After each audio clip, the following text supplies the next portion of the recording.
എങ്കിൽ കാണാം. ഗുരുവായൂർ അമ്പല നടയിൽ വച്ച് തന്നെ കാണാം. പൃഥ്വിരാജിന്റെ ഈ ഡയലോഗ് നമ്മൾ ടീസർ കേട്ടല്ലോ.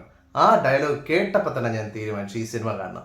കാരണം ആ ഡയലോഗ് ശ്രദ്ധിച്ചു, അതൊരു വളരെ സ്വീറ്റ് ആയിട്ട് പറയേണ്ട ഡയലോഗാണ്. നമ്മൾ ഗുരുവായൂർ അമ്പല നടയിൽ വെച്ച് തന്നെ കാണാം. പക്ഷെ അതൊരു വാശിയോടെ ദേഷ്യത്തോടെയാണ് പറയുന്നത്. അപ്പം തന്നെ നമുക്കറിയാം എന്തോ ഗുരുവായൂർ അമ്പല നടയിൽ നടക്കുന്നുണ്ട്.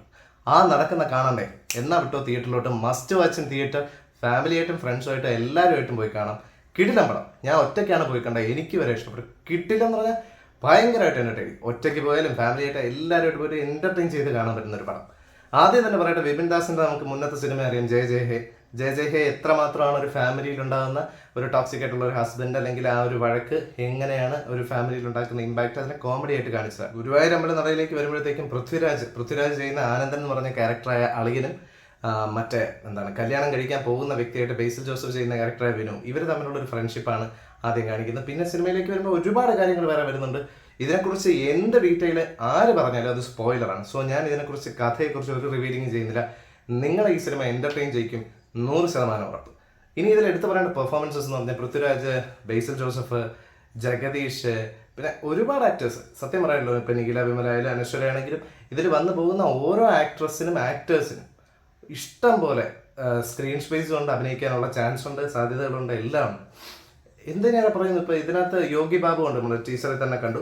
ടീസറിലും ട്രെയിലറിലും കാണാത്ത ഒരുപാട് വേറെയും ക്യാരക്ടേഴ്സ് ഉണ്ട്, നടന്മാരുണ്ട്, നടിമാരുണ്ട്. വളരെ വളരെ വളരെ എൻ്റർടൈനിങ് ആയിട്ട് പോയി. ഇതിനകത്ത് എടുത്തു പറയാനായിട്ട് ഒരു നെഗറ്റീവ്സോ ഒന്നുമില്ല. ജസ്റ്റ് ഒരു കാര്യം പറഞ്ഞേക്കാം, ലോജിക് എന്ന് പറഞ്ഞ സാധനം നമ്മൾ മാറ്റി വയ്ക്കുക. കാരണം നമ്മൾ എല്ലാ സിനിമയിലും ലോജിക്ക് ചിന്തിക്കേണ്ട കാര്യമില്ലല്ലോ. ഇതിൽ നമ്മൾ ലോജിക്ക് മാറ്റി വയ്ക്കുക, എന്നിട്ട് ഈ സിനിമ കാണുക. കാരണം എന്ന് വെച്ചാൽ ലോജിക്കലായിട്ട് കുറച്ച് പ്രശ്നങ്ങൾ വരും, പക്ഷെ നമുക്കതൊന്നും അഫക്റ്റ് ചെയ്യില്ല. ഈ സിനിമ തുടങ്ങി കുറച്ച് നേരം കഴിയുമ്പോൾ തന്നെ നമ്മൾ ഇതിൻ്റെ ഒരു മൂഡിലോട്ട് എത്തും. ഇതിൽ ട്രെയിലറിലും ടീച്ചറും കാണിച്ചു തന്നു ഒന്നുമല്ല, സിനിമയിൽ ഒരുപാട് കാര്യങ്ങൾ വേറെ ഉണ്ട്. സത്യം പറഞ്ഞാൽ ഞാൻ കുറേ നാളിന് ശേഷമാണ് ഇത്രയും അധികം ചിരിച്ച് കണ്ടൊരു സിനിമ കാണുന്നത്. കാരണം എനിക്കൊരു പരിചയമില്ലാത്ത ക്രൗഡാണ്. ആലോചിച്ച് നോക്കണം, മറ്റേ ഏതെങ്കിലും ഒരു ഫ്രണ്ട്സിൻ്റെ കൂടെയാണ് പോകുന്നത്. സോ നമുക്ക് പറഞ്ഞിരിക്കാം, അല്ലെങ്കിൽ രണ്ടുപേരുടെ ഒരു ഇൻവോൾവ്മെന്റിൽ ചിരിക്കാൻ പറ്റും. ഇതങ്ങനെയൊന്നുമല്ല. ഞാൻ ഒറ്റയ്ക്ക് ഇരുന്നിട്ടാണെങ്കിൽ ആ ക്രൗഡിന്റെ ഇൻഫ്ലുവൻസിൽ പോലും അല്ലാതെ ഞാൻ എൻ്റെതായ രീതിയിൽ അത്രയ്ക്ക് എൻജോയ് ചെയ്ത് കണ്ടൊരു പടമാണ്. പൃഥ്വിരാജിനെ കുറേ നാളായിട്ട് എല്ലാവരും കളിയാക്കുന്നതാണ് കോമഡി കൈകാര്യം ചെയ്യുന്നത് വളരെ മോശമാണെന്ന്, അല്ലെങ്കിൽ വളരെ ഓവറാണെന്ന്. ഈ ക്യാരക്ടർ അവർ ബിൽഡ് ചെയ്തേക്കുന്നത് അതിനെന്താണ് ഇച്ചിരി ഒരു ഓവറായിട്ടുള്ള ഒരു രീതിയിലാണ്. പക്ഷെ പൃഥ്വിരാജ് അതിനെ കറക്റ്റായിട്ട് ആ ഒരു മീറ്റർ കറക്റ്റായിട്ട് പിടിച്ച് സിനിമ ത്രൂ ഔട്ട് ചെയ്തിട്ടുണ്ട്. ആനന്ദനെ ചെയ്യാനായിട്ട് പൃഥ്വിരാജിനെ കഴിഞ്ഞ് വേറെ ആരും ഇല്ല. കാരണം അത്രയ്ക്ക് പെർഫെക്റ്റ് ആയിട്ട് ചെയ്തിട്ടുണ്ട്. ബേസിൽ ജോസഫിന് കിട്ടിയ ക്യാരക്ടർ ബേസിൽ ജോസഫ് നന്നായിട്ട് ചെയ്തിട്ടുണ്ട്. പക്ഷേ ഈ അണ്ടർ ദ ബ്രത്ത് പറയുന്ന കുറച്ച് ഡയലോഗ്സ് ഒക്കെ ഉണ്ടല്ലോ, ബേസിലിന്റെ സ്ഥിരം രീതിയാണ്. നമ്മുടെ നിവിൻ അതിൽ കിട്ടുന്നതാണ്. ആ ഒരു രീതിയിൽ ബേസിൽ ഇതിനകത്ത് നന്നായിട്ട് ചെയ്തിട്ടുണ്ട്. പിന്നെ അനശ്വരയ്ക്കാണെങ്കിൽ അനശ്വരയ്ക്ക് കിട്ടിയ കഥാപാത്രം എന്ന് പറയുന്നത് ബേസിൽ കല്യാണം കഴിക്കാൻ പോകുന്ന കുട്ടിയായിട്ടാണ്. നിഖില വിമലാണെങ്കിൽ പൃഥ്വിരാജിന്റെ ഭാര്യയായിട്ടാണ്. അങ്ങനെ എന്താ പറയുക, മൊത്തത്തിലൊരു ഫാമിലി എന്റർടൈനറാണ് മൂവി. പിന്നെ ഇവർ ഈ ഗുരുവായൂർ ക്ഷേത്രം സെറ്റ് ഇട്ടിട്ടുണ്ട്. സെറ്റ് എന്ന് പറഞ്ഞു കഴിഞ്ഞാൽ 100% പെർഫെക്റ്റ്. കാരണം നമ്മൾ ഈ ഗുരുവായൂർ പോയി തൊഴുതിട്ടുള്ളവർക്ക് നമുക്ക് അറിയാം, റിലേറ്റ് ചെയ്യാൻ പറ്റും. അത്രയ്ക്ക് പെർഫെക്റ്റ് ആയിട്ടാണ് ആ സെറ്റ് ചെയ്തിരിക്കുന്നത്. ക്യൂ നിൽക്കുന്ന സ്ഥലമായാലും പിന്നെ പാട്ട് പാടുന്ന സ്ഥലമായാലും. പാട്ടിനെ കുറിച്ച് പറഞ്ഞപ്പോഴാണ് അജു വർഗീസിന്റെ ഒരു പാട്ടുണ്ട് ഇതിനകത്ത്. പ്ലേ ബാക്ക് സിംഗറായിട്ട് അജു വർഗീസ് കയറി വരുന്നു എന്നൊക്കെ പറയത്തില്ലേ, അത്തരത്തിലൊരു കയറി വരവ് ഈ സിനിമയിലുണ്ട്. നമ്മുടെ കൃഷ്ണ കൃഷ്ണ എന്ന് പറഞ്ഞ പാട്ട് നല്ല രസമാണ്. ആ പാട്ടിനെ പല രീതിയിൽ ഓരോരുത്തർ വരുമ്പോൾ ഓരോ രീതിയിൽ ബ്ലെൻഡ് ചെയ്ത് കൊണ്ടുപോകുന്നുണ്ട്. പിന്നെ നമ്മൾ രോമാഞ്ചത്തിൽ കണ്ട പയ്യനും ഒരുപാട് ഒരു നടൻ മാത്രമല്ല, ഒരുപാട് ആക്ടേഴ്സ് ഇതിനകത്ത് വന്നിട്ടുണ്ട്. ആകപ്പാടൊരു മിസ്കാസ്റ്റ് ആയിട്ട് ഫീൽ ചെയ്ത് അതെടുത്ത് പറയാനൊന്നുമില്ല, എങ്കിലും പറയുന്നതേ ഉള്ളൂ. മായൻകുട്ടി വി എന്ന് പറഞ്ഞ് ചെയ്ത കഥാപാത്രം ചെയ്ത ഒരാളുണ്ട്, മായൻകുട്ടി വി. സോ ആ ക്യാരക്ടർ ചെയ്ത വ്യക്തി മാത്രം കുറച്ച് എനിക്ക് അങ്ങോട്ട് മിസ്കാസ്റ്റ് ആയിട്ട് ഫീൽ ചെയ്തു. ബാക്കി എല്ലാവരും എടുത്ത് പറയാനായി ഓരോരുത്തരായിട്ട് എടുത്ത് പറയേണ്ടി വരും. അത്രയ്ക്ക് ഒരുപാട് റോൾ ചെയ്ത ഒരുപാട് ആക്ടേഴ്സ് ഉണ്ട് സിനിമയിൽ. നമ്മൾ പണ്ടത്തെ ഒരുപാട് സിനിമകളുടെ റെഫറൻസ് ഇതിനകത്ത് വരുന്നുണ്ട്. സോ മുമ്പത്തെ സിനിമയൊക്കെ അറിയാവുന്നവർക്കാണെങ്കിൽ ആ സീനുകളിൽ വരെ ചിരി വരും. കാരണം ചില പാട്ടുകൾ പ്ലേസ് ചെയ്തിരിക്കുന്നത് ഒരുപാട് പഴയ പാട്ടുകളെ യൂസ് ചെയ്തിട്ട് അതിനെയൊക്കെ കോമഡി വൽക്കരിച്ചാണ് ചെയ്തിരിക്കുന്നത്. സത്യം പറഞ്ഞില്ല, പൃഥ്വിരാജിൽ നിന്നും പൃഥ്വിരാജ് പ്രൊഡക്ഷൻസ്, അതായത് നമ്മുടെ സുപ്രിയാണല്ലോ പ്രൊഡ്യൂസ് ചെയ്തിരിക്കുന്നത്. അത് ഇത്ര ഒരു കോമഡി എന്റർടൈനർ വന്നിട്ട് കുറച്ച് നാളായി. അപ്പോൾ ആ വന്ന സിനിമ എന്ന് പറഞ്ഞു കഴിഞ്ഞാൽ വളരെ ഒരു എല്ലാ ക്രൗഡിനെയും എൻജോയ് ചെയ്യിപ്പിക്കുന്നതാണ് ഞാൻ വിചാരിക്കുന്നത്. ഞാൻ ഫസ്റ്റ് ഷോ തന്നെയാണ് കണ്ടത്. വളരെ വളരെ എന്റർടൈനിങ് ആയിട്ടാണ് കണ്ടത്. പിന്നെ പറയാനാണെങ്കിൽ ഇതിനകത്ത് നമ്മുടെ വിനു, അതായത് ബേസിൽ ജോസഫിന്റെ അച്ഛനും അമ്മയായിട്ടൊക്കെ ചെയ്തിരിക്കുന്ന ആക്ടേഴ്സ്, അതായത് അച്ഛനായിട്ട് ചെയ്തിരിക്കുന്ന നമ്മുടെ മറ്റേ സിനിമയിലെ എന്നാ തൻ കേസുകൂടെ, ആ സിനിമയിലെ ജഡ്ജിയായിട്ട് വരുന്ന പുള്ളിയാണ്. അദ്ദേഹം നന്നായിട്ട് ചെയ്തിട്ടുണ്ട്.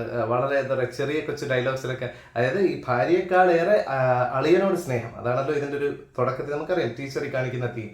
പക്ഷെ ഇതിനകത്ത് അതല്ല, വേറൊരു വമ്പൻ സാധനമുണ്ട്, വമ്പൻ ട്വിസ്റ്റ് ഉണ്ട്. എനിക്കറിയില്ല അതെങ്ങനെ ഞാൻ എക്സ്പ്രസ് ചെയ്യുന്നത്. ആ ട്വിസ്റ്റ് വന്ന സമയത്ത് പിന്നെ ക്ലൈമാക്സിലോട്ടൊക്കെ എത്തുമ്പോഴത്തേക്കും ശരിക്കും പൃഥ്വിരാജിന്റെ തന്നെ അഴിഞ്ഞാട്ടം തന്നെയാണ്. ഭയങ്കര എന്റർടൈനിങ് ആണ്. സോ ഈ ഒരു റിവ്യൂ ഒരുപാട് പറഞ്ഞ് നീട്ടുന്നില്ല, കാരണം ഇതിനെക്കുറിച്ച് ഈ സിനിമയെക്കുറിച്ച് ഞാൻ എന്ത് സാധനങ്ങൾ റിവീൽ ചെയ്താലും അതെല്ലാം സ്പോയിലറായി പോകും കഥയെക്കുറിച്ചൊക്കെ.